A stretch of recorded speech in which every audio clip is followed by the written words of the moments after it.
әлі күнде 23% ул әлбәттә эш хакын күтәрү бөтен республика кимәленә сыккан уртасы эш хакы кимәле булмаһа ла, ул Радифәр үзенең сыгышында вәгъдәләрне яйлап кына этаптар, яйлап кына баскычлар буенча барып инде ул эш хакын уртасы кимәлгә yetkерү турында без ишеттек бит инде.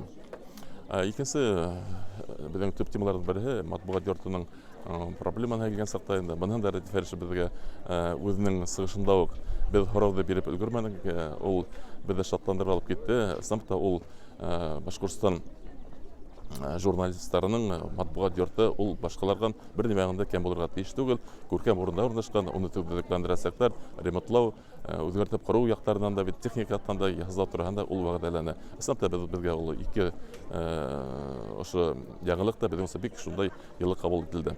Өченчесенә килгән сакта әлбәттә без бу соракта ниндидер унда юк теге бәхеткә дип әйтәм икән, бик өмет әйтмәгәнек.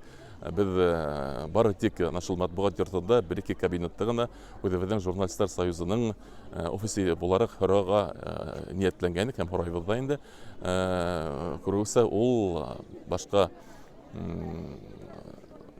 офислар һәм дип әйтәм икән, безнең учреждениеләрдән айрым безнең журналистлар союзына Пушкин урамында бушаясак, bir niндәйдер пока сервилып калган инде.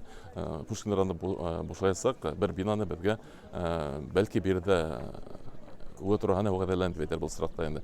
Уныһын әле мин үзем дә белмәйм дип торган барганы, ләкин бу безнең дим проблемаларда әле бүген сыгарылган хәл итү турында ныклы карарга килнү турында күз бара бит инде.